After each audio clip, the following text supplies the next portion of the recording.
Nice to see you all again. I hope that you had a good day yesterday because I had a lovely day. And I think this has been a very great experience for me to be here with you. So thank you for all the new learning that I have got. Today is my speech and it's about leadership. And I will try to guide you through my journey as a leader in this change, and I will start to show you where I have been working. I have been working as a head of education in Falkenberg municipality. It's on the west coast of Sweden in the south part. And before I tell you about my journey, I would like to show you this picture, not so much this side, more this side, because it is the students, the children, it's this side that has been my big interest for all the years I've been working at school. I've been a teacher from the beginning, and then I have had challenges as leader as a principal or headmaster, and then I went to be a superintendent and head of education. The last year I also had the privilege to be a project leader in the national part of Sweden, and I traveled in all municipalities, not all but in many, and I met a lot of principals, teachers, and I could see what it looked like in different places in Sweden, not just only in Falkenberg. But I'm going to tell you about Falkenberg and the journey. My speech is in 3 parts. The first part is about how we did this journey of change to get a digital school. The second part is about the research. We had research for 6 years of our work, and we started in 2007 and we had research until 2013. And the research part is a very important part, because when you start to do something that is new, that is no one else has done, you have to have some lead, and you have to have someone who helps you to see what is going on and how you have to do the next step. The last part I call the politician's role in the process, but is almost all stakeholders in the process, because when you work, when you are in the journey of change, you see especially that you need all the stakeholders. You need to have them with you. You need to have you have to explain for them what is happening. So let's go. Let's start in a classroom. A classroom is for me the best place to start, because for me it's very important that every leader at every level starts in the classroom and also thinks about what will happen in school, what is the future learning for our students, because it is there you start your work as a leader, and it's there you make your vision for what you want to do with your school. So the classroom is the place where you always go and you look as a leader. Is it happening in the classroom that we have planned for? And is our strategies and is the developing work, is it good and is it effective? School of yesterday could be one way to build a good vision, but I think that looking forward to the future will drive much more effective change.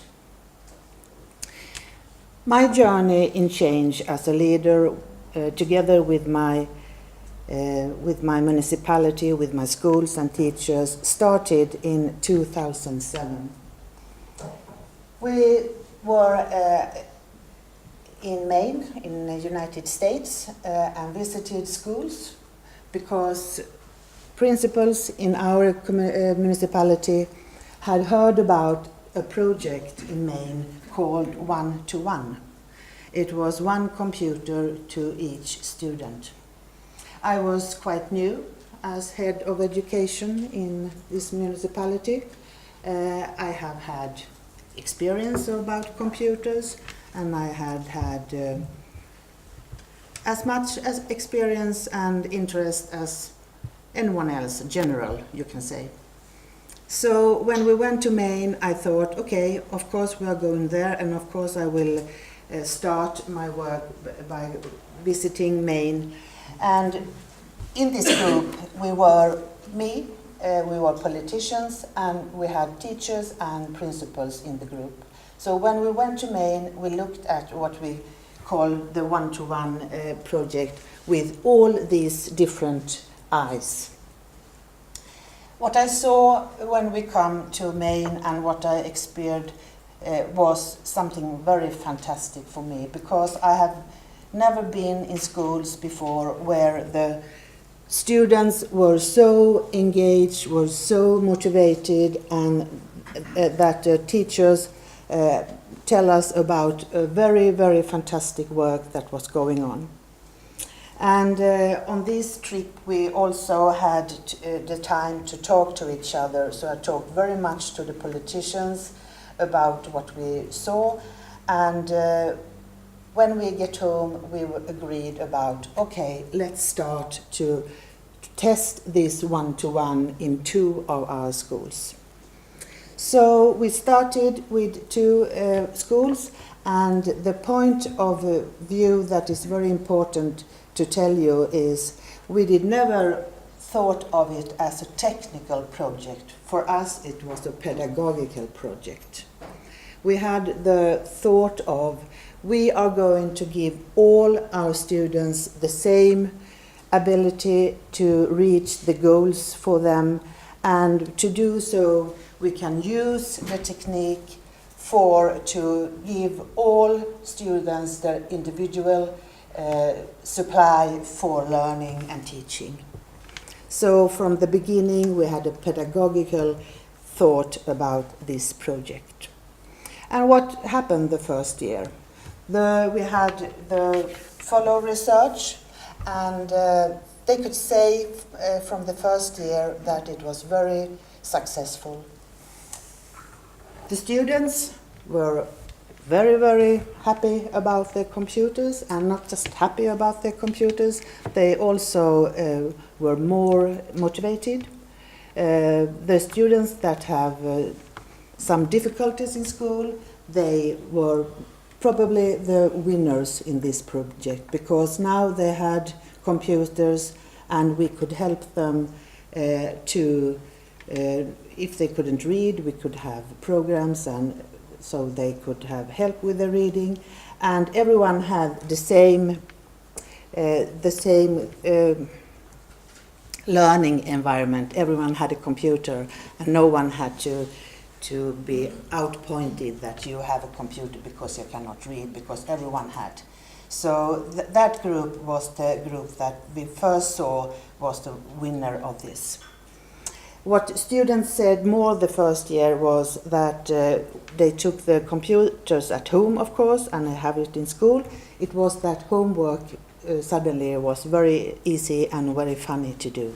So parents said they have never done as much homework as they do now, because they had the computers to do it at. Teachers, happy. Of course, they said that this is really fantastic, and we are going forward in this. They said one thing that I think is very important the first year. It was that the communication with the students increased. It was more communication between the teacher and the students. And it was because of the teachers used the email, they used different ways to communicate with every student. So that was one thing that we saw from the beginning.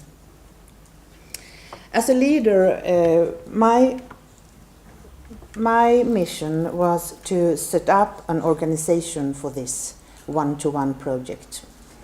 And the first thing I had to do was to think about what groups, what teams and groups do we need to follow up this ongoing project. So I tried to build groups on all levels at the first time. On the level where where I were myself, together with the politicians, the level with the principals, the level in the schools with the teachers. I don't know how it is in your schools, in your countries, but I could see that the meeting points and the communication in the organization always was on the same level.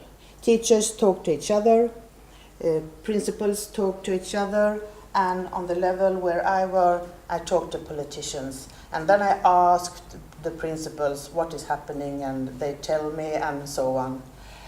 The first we did was to build groups that was from all the three levels, because we realized that we have to know what is happening in the schools, and to know that it's good to have competence and skills from all these levels. So we built 4 groups that had 4 different responsibilities, and in each group you could find from all the levels. And I think that was a very important thing to do in this beginning, because everyone was involved, everyone felt that I am important, I have something to say, and what I say someone will listen to. So my first thing I did, I was really, now afterwards when I think about it, I think it was really good that we did that way. But I come back to that. The first year, everything very good. Teachers, parents, politicians, everyone is very happy and think, oh, this is a very good project. In Sweden, there are 290 municipalities. I think we had visits from 180 municipalities in Sweden. Everyone came to look at our schools the first years, and it was fantastic, because our teachers and students and principals were very, they liked it very much, because they felt that they were doing something very good, and they needed the response, and it was good for them. But what you can say, the second and third year, yes, we worked on. I had my work to do, and we succeeded in the things we did. Not in everything, but in very many things. In 2009, we started 2007, we had kind of economic crisis in our municipality. The money ran out, and we had to make big changes because we were out of money. And you can imagine what happens when you have a big project ongoing with computers and you need to get the money from the organization. This was the first time we have a very big challenge, because now it was, are we going to go back and do as we did before, take away the computers and save the money and work with paper and pencil as before? Or how are we going to explain for the politicians, for the parents, for everyone, for the union, that the computers are going to stay, if we want that, because of this, and we have to find the financial part in other parts of our organization. This I will show you also. You can say the first year, the media and the newspapers, mostly positive, with a computer for each student. In that year, we have this economic. It was more like this. It's luxury, unnecessary. Why do you have it? It's not good. But the same year, in the winter, we won this big award in Sweden, the Swedish IT Municipality of 2009, and that was very big. So maybe it was little more balanced. But in 2010, something happened then when I thought, what are we going to do? Our results for our students went down, and they went down to the bottom. We had never had such bad results before.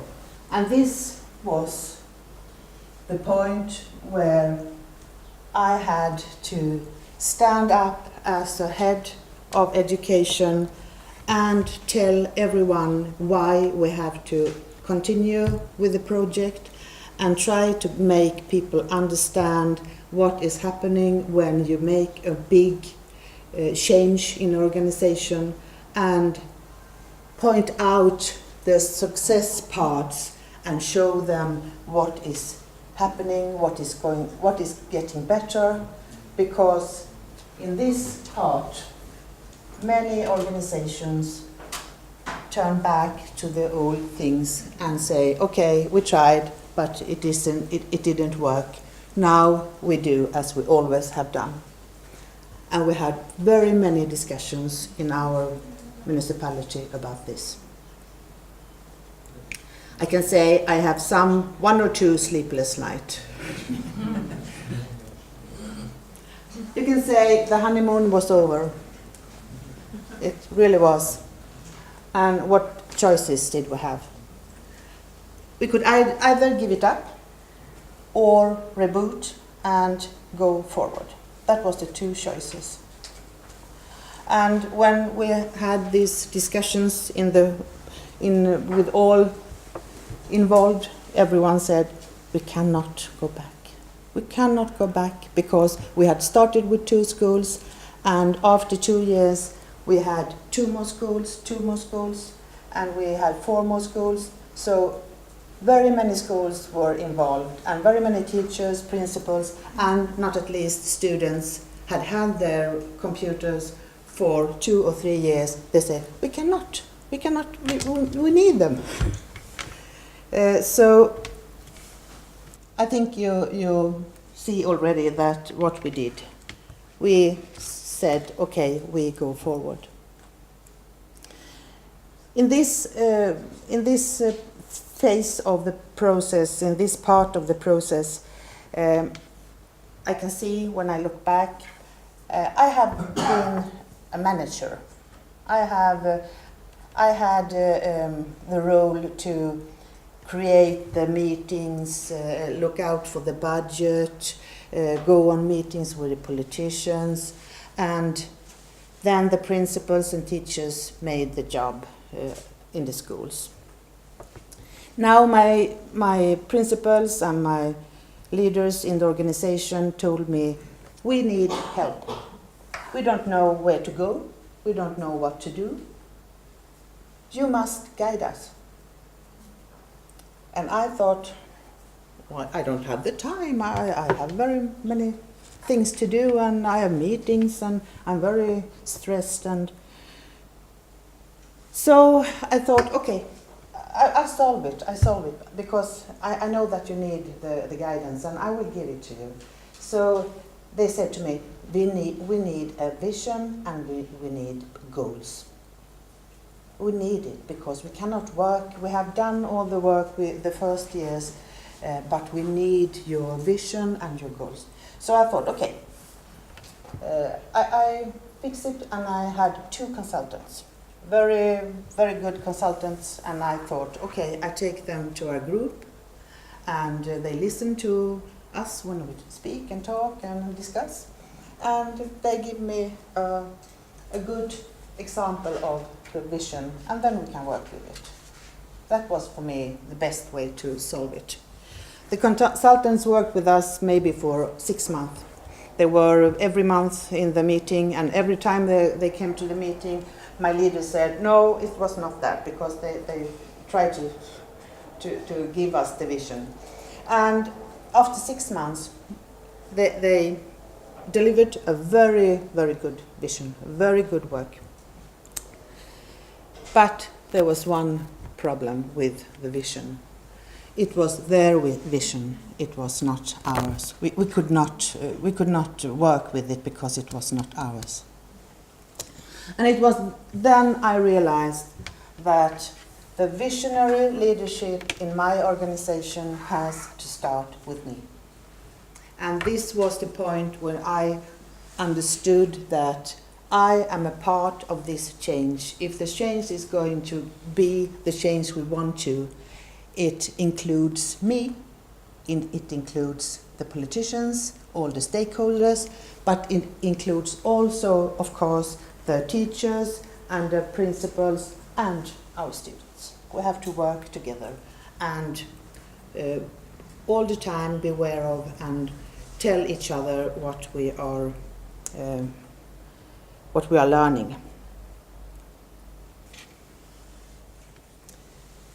My journey as a leader started with this vision dialogues, and what I did to change my own way of leading, to not just lead by sending emails and talking on conferences. I had to be more a part of it myself. We had to build common understanding about the vision, and I will show you the vision in 1 minute. The vision was written by me. I have to write it myself. I was very anxious about it because it was a very big task to do, but I thought, okay, if they want me to write it, I'm going to write it, and then everyone had to give their opinion of the vision. And the vision was our common understanding of what we were going to do. I also understand that I have to communicate expectations, because if I don't communicate the expectations I have, no one knows what I want them to do. Because in the old way, if I can say so, everyone did the work as they always have done. Now we go into something new, and now you have to tell what you have, what expectations you have. I also understood that I have to be, my task is to share the vision widely. I had to gather stakeholders, politicians, parents, unions, and not to say I have a vision for our schools, but to make them understand what we were doing in our schools and why we did it. Because if you can understand that the school is in another way today than it was when you went to school, because everyone I meet always talk about their school time as the best school or not. So I had to show this is the school. Invest in relationships. I had to think over my timetable. I could not be at as many meetings. I had to build relations with my principals in a better way. One way to do it was when we had meetings like this. They were almost as many as you are here, I think. I started always the meeting by saying hello to everyone. I shook hands with everyone when they came. And it may seem a bit strange, but I think it was very important, because I had to say to everyone, I see you, you are very important for me. Welcome to this meeting today. I would like to hear what you have to say. And in this part, I can tell you also one thing more that I did was You know, when you have meetings, you have these long agendas with things you have to say, and always when you look at your watch or clock, you see, oh, now we don't have the discussions for today. It's not enough time. So I thought it was very, very important in this part of our journey that everyone have time to discuss, that we have the time to make to lift the questions and to talk about the challenges that was in the schools. So I started to do what we have done in school. I heard someone talk about now I lost the word. Flipped classroom, of course. I did the flipped classroom with my leaders. 1 week before the meeting, I had a short video where I talked to my leaders about what topics we're going to have next meeting, and I talked to them about things that I have thought about and my opinion, and I asked them to give me feedback. So when they came to the meeting, it was not only this information, it was a meeting where I wanted to hear, how do you think about this actual thing that we are talking about? So that has also been really successful. But in the beginning, the principals thought I was a bit, it was very unusual to do like that. To develop a common language is also very important, because we need to know what we mean when we talk about things. And we need to speak with one voice when we speak to our parents, when we speak to our politicians. And everything is easy when you are 5 or 10 or 15, but when you are very, very many hundred or 1,000, it's not very easy. So this is a way of working with. I wanted to show my leaders and my principals a way to handle the communication, information, and relationship building with them, and I wanted them to do the same with the teachers. So I wanted to build a value where the relationship, the communication was the ground part of how we go for the goals and the visions.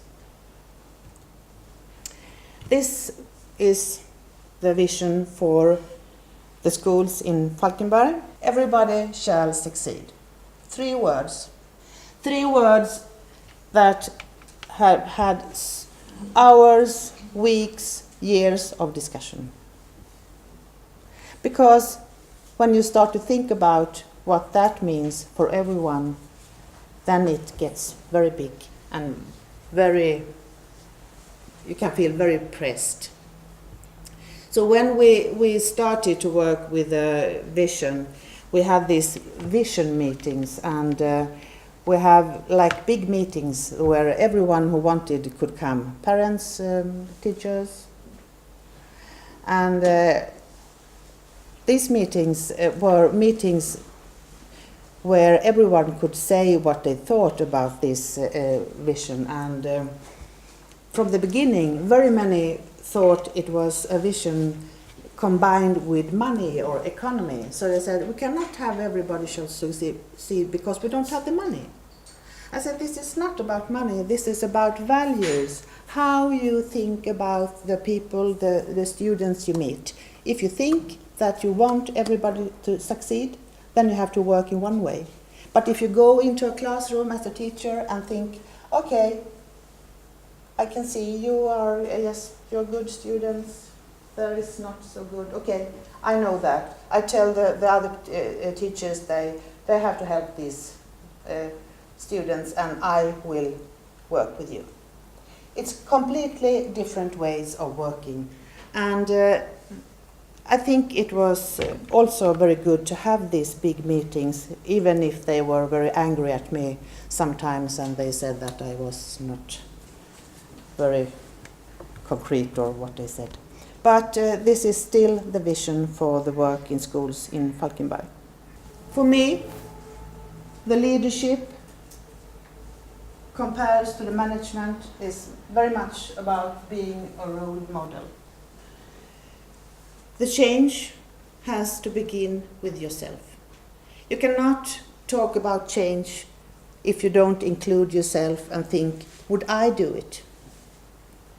Because in our schools, in our municipality, I heard when I talked to my principals, they said to me, maybe I said so also, I don't know, maybe, of course I did.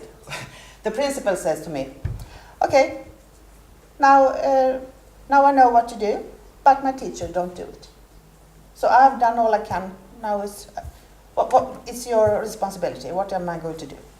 And maybe I said to politicians, I don't know, my principals don't do the right things. That's why we don't have the development and the good success in the schools. And the teachers say, oh, we have so bad principals, they don't know anything, so we cannot work with the goals and the vision. You have to start with yourself and not think in that way.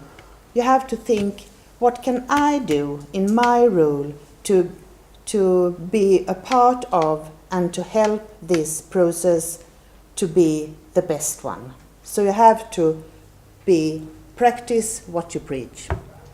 And when I thought about it this morning, I thought, for me to speak English to you is a big challenge. I think you understand that.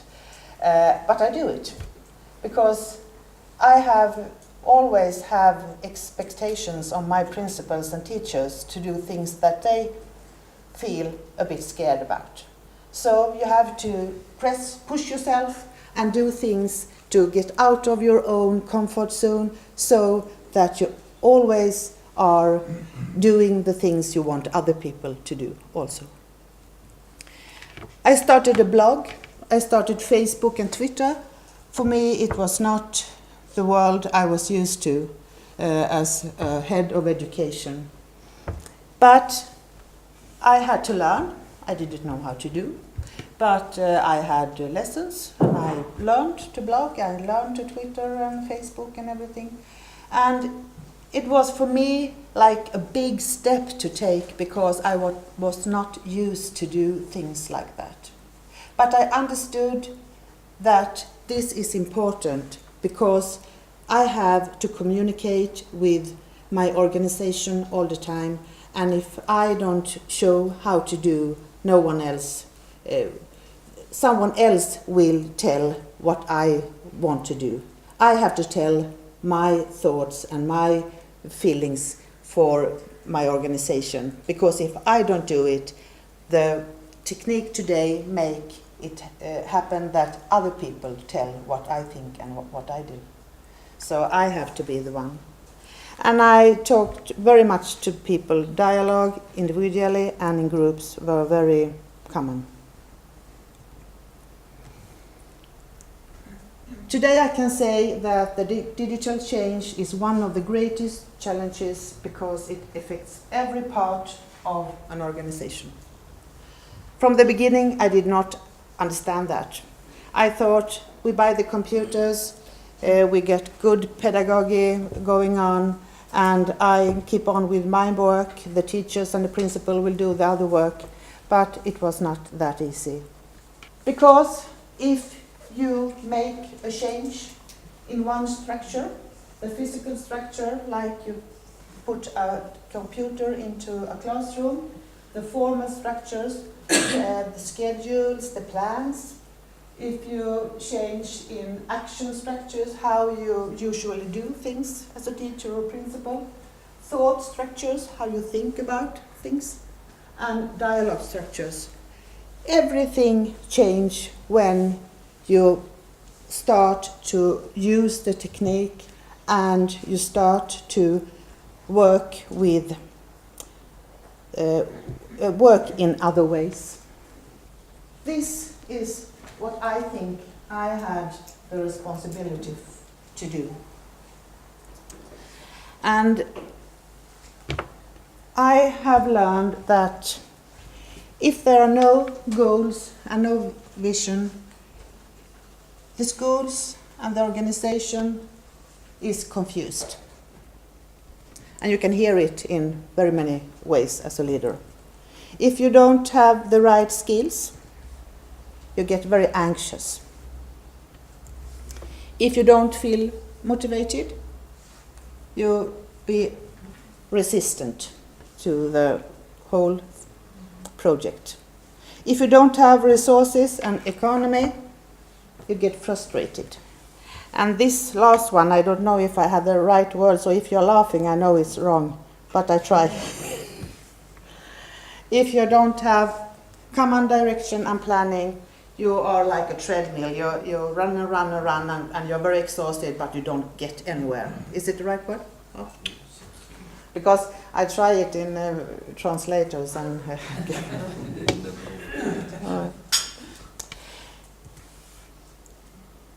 Now I have been talking for very many minutes. I would like you to talk to each other.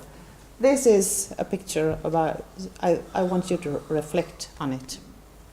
If you reflect as you sit with your neighbor, and if you want, you can write down your reflection, what you think about this picture, what do you have in your mind when you see it. I give you 5 minutes. So if you want to write down, I will handle. Is it okay? Mm-hmm. Do you want?